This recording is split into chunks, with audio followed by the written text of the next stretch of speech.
ölkədə bir azad iqtisadi sistemin, bərabər hüquqlu rəqabət şəraitinin olmaması ilə əlaqədar Azərbaycandan sürətli beyin axını davam edir.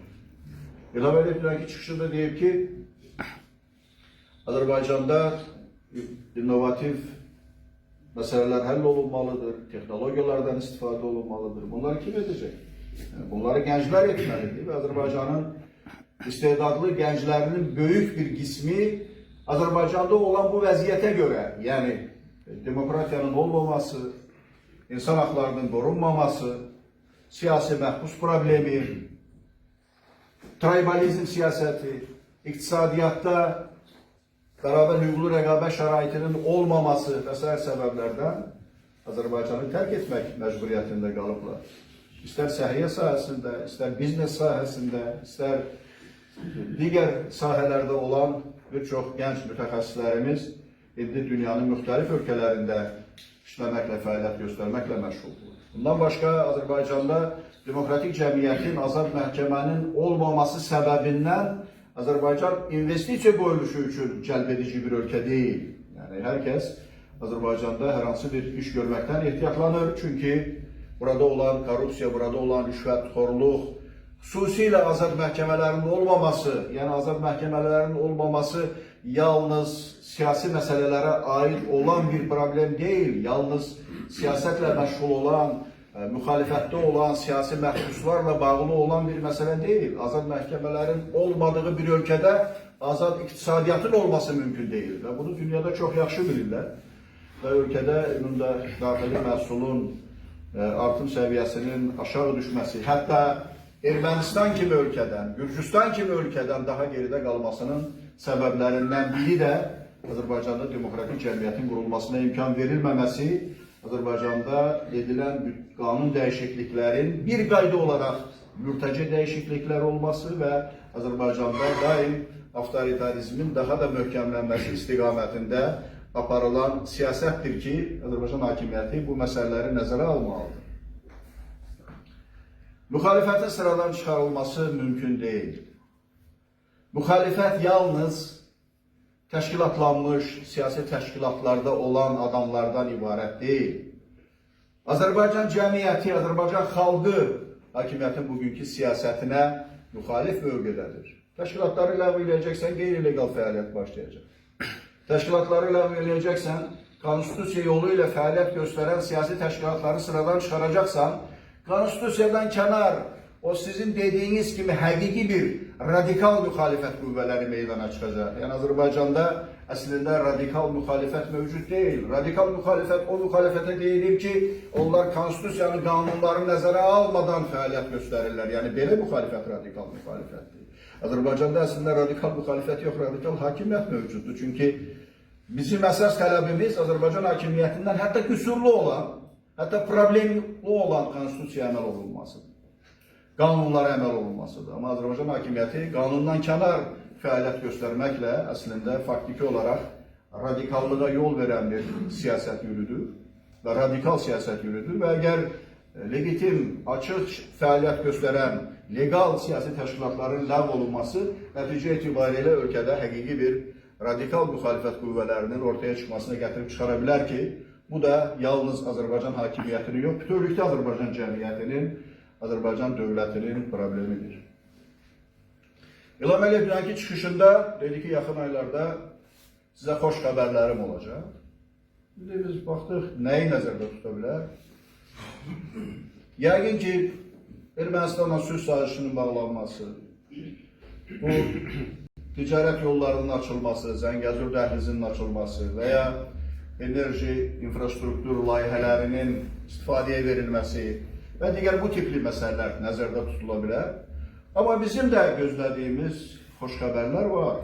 Yəni bizim üçün, Azərbaycan cəmiyyəti üçün gözlənilən ən xoş xəbər elə siyasi məhbusların azadlığa buraxılması, böyük bir amnistiyanın verilməsi ola bilər.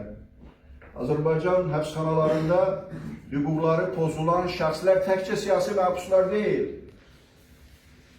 Elə İsa bəyin burada dediyi kimi, xeyli həbsxana təcrübəsi olan adam kimi, mən bilirəm ki, orada siyasi olmayan saysız hesabsız məhbuslar var həbsxanalarda.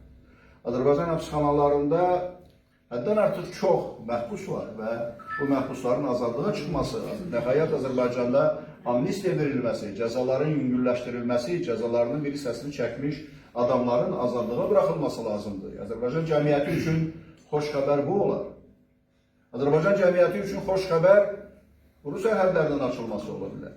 Quru sərhədlərinin bağlı qalması bütövlükdə elə o həmin ümumdaxili məhsulun artım sürətinin Ermənistandan da geri qalmasının səbəblərindən biri də elə quru sərhədlərin bağlı saxlanmasıdır. Quru sərhədlərin bağlı saxlanması Azərbaycan əhalisinin bəlkə də milyonlarla Azərbaycan əhalisinin həyatına daxil olan, həyatına ziyan vuran, onun dolanışına problem yaradan bir məsələdir ki, Azərbaycan cəmiyyəti üçün xoş xəbər bu olur.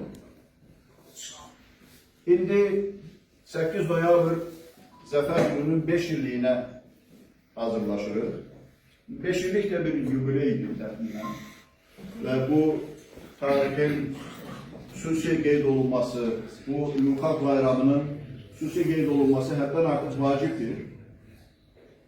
8 noyabr nəyə görə mümkün olur?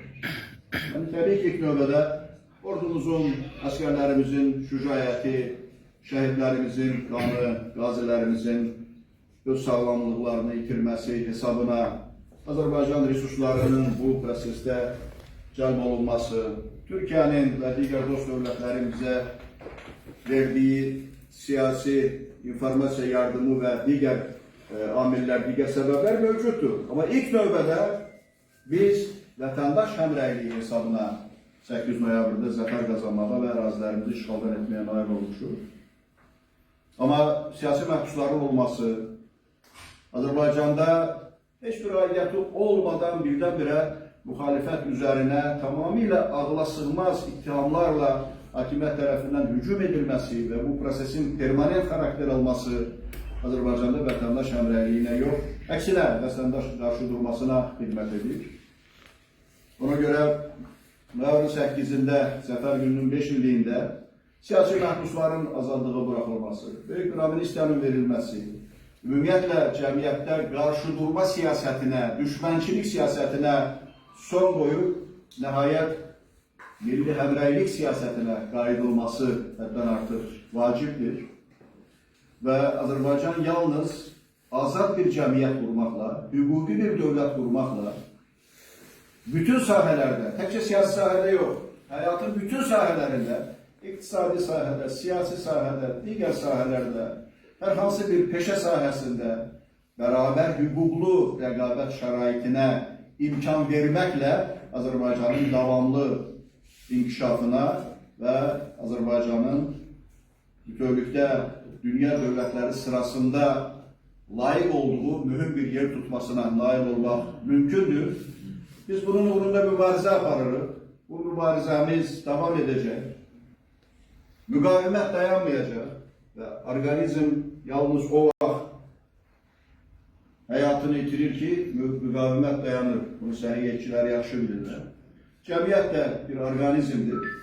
Müqavimət davam edir, müqavimət var və mən əminəm ki, bu müqavimət güclənəcək. Biz həm siyasi məhbuslarımızın azadlığa çıxmasına, eyni zamanda Azərbaycanda demokratik bir cəmiyyətin, hüquqi bir cəmiyyətin qurulmasına nail olacağıq. Bu yolda sizin hamınıza uğurlar arzulayıram.